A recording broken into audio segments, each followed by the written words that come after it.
Alright, so don't let the background footage fool you. This is a video on Uncharted 3. Finally got around to finishing up the PS3 trilogy with the final game. And overall, it's a good game. It's more Uncharted, but I feel like it got pretty stagnant compared to the previous game. That's not to say that there isn't, anything new or improved. One thing that was showcased right away is an updated combat system, which, in my opinion, felt like a more simplistic, less smooth version of Arkham combat.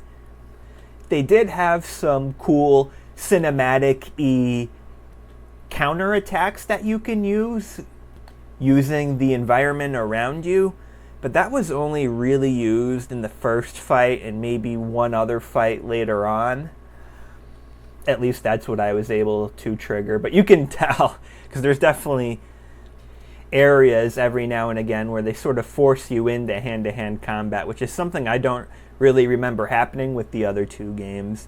Something else that was kind of cool too is that I noticed that there was some new grenade abilities.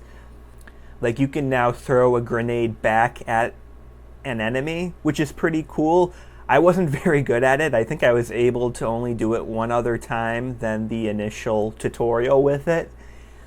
And also with hand-to-hand combat, I noticed that Drake was able to take an opponent's grenade, pull the plug, shove it in their pocket, and then you can, get away and watch them fiddle around until they explode. Not able to get it out of their pocket in time, which was kind of fun. But that's pretty much it on the new and improved front. And like I said, these are rather smaller things or things that just other games do better. And I feel like there was some trade-offs.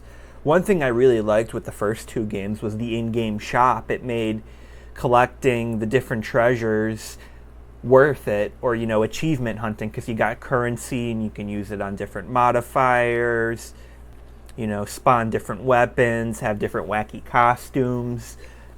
That's seemingly just not here. I saw that it might be locked behind completing the game on higher difficulties or doing some stuff in multiplayer mode, but that's just overall disappointing. And overall, I felt like the game was noticeably shorter. I did look it up on how long to beat, and I think it was a couple hours shorter than the second game, but still like an hour longer than the first. Granted, maybe I felt it a little more here because I went from the first game to the second game. This time I only played the third one. But they're all relatively short to begin with, especially for something that was, a premium price back when it released. Obviously, value is subjective there. Something that was bittersweet is I remember with the second game, I felt like it could have used some more puzzles. And we got some more puzzles here, but I felt like they were harder. I feel like I needed the guide for quite a few of them, so they just didn't click with me like I remembered them clicking with the first two games. So it sort of turned into a careful what you wish for type of deal. I do feel like collectibles, like the treasures in that, became progressively easier to a certain degree throughout the series. Like, I still wasn't good by any means. I think I only got half of them in my initial playthrough. But that's, half dozen to dozen more than I had in Uncharted 2, and then that's an additional half dozen than I had in Uncharted 1. I don't know if that's me sort of adjusting to sort of their style of hiding things, but at the same time there was a break between me playing the second and third games, so I feel like some of that would have been forgotten for this one. Something else that I noticed became more and more prevalent throughout the first three games was sort of the cinematic aspect to it. It was always there, but I feel like it was there more and more. And I have no evidence for this. This is just a vibes thing. And that's both good and bad, because I feel like you do have, certain, really cool action-y scenes that play out. But at the same time, I feel like that also came with some more yellow tape guides and that sort of thing. So a bit of a double-edged sword. I didn't like the hallucination sections. I feel like that was, maybe going a little too far into the cinematic aspect, but not as bad as, I forget the name of the level. It was right after Stowaways. That level where you're just sort of wandering around the desert alone is the worst level in Uncharted and one of the worst levels I have ever played. Once again, going too far in the cinematic aspect, and it was just boring and completely sort of took out the momentum and energy I had, that session playing the game. And that's kind of weird too, because I feel like the game really picked up like a level or two before Stowaways. Obviously, Stowaways was in PlayStation All-Stars, so I sort of knew that would be a bigger level. And then, so you have some of the best levels in the game, then the worst level in the game. And then right after that level, the next level or two were also, some of the best in the game and in the series. Like, I really enjoyed that stretch of, 5-ish levels. I do feel like it died down a little towards the end from a gameplay perspective.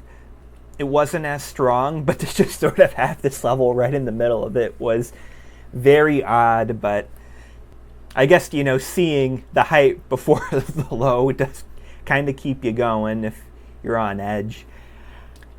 I, sort of going into it, wasn't expecting to go into completion like I did with the previous two games. Like I said, it just takes a lot for me to be motivated to go for completion, and when I saw that the modifiers in 2 weren't enough, I just thought it probably wasn't even worth diving into with 3. And when I don't even have access to modifiers to begin with to maybe, get a couple weapon achievements, get maybe the next collectible achievement on the checklist, like it wasn't even worth doing anything, even if I was to, go initially planning to do a little less than normal. Like I said, some of these trade-offs were for a multiplayer mode, and I did find out later that you could play it with bots offline, but I'm not gonna lie, I'm just not interested at all. That's not what I play Uncharted for, and there's just no curiosity or motive there at all for whatever reason. Overall, like I said, good game, but I definitely prefer 2. I think that's the general sentiment I saw online too, that 2 is the best of the PS3 ones. I don't know, for me it's kind of close overall between this and the third. And the first, because, the first is obviously has a little bit of advantage being that initial introduction, and then here there is, some disappointing aspects that sort of break up some of that favoritism that this one could have, even with, some of the improvements it has over the first, especially with the combat and, graphically. So it is what it is. I apologize for the background gameplay. I've mentioned before with other PS3 videos that my PS3 doesn't work with my capture card, and I saw Uncharted's hard to get to work right now on RPCS3 on PC. So I just, sort of used the footage I got from the first game again, because I figured that would be the easiest one to try on the emulator. So yeah, I guess sorry if the footage is a bit boring if you decide to watch both of the Uncharted videos I have right now.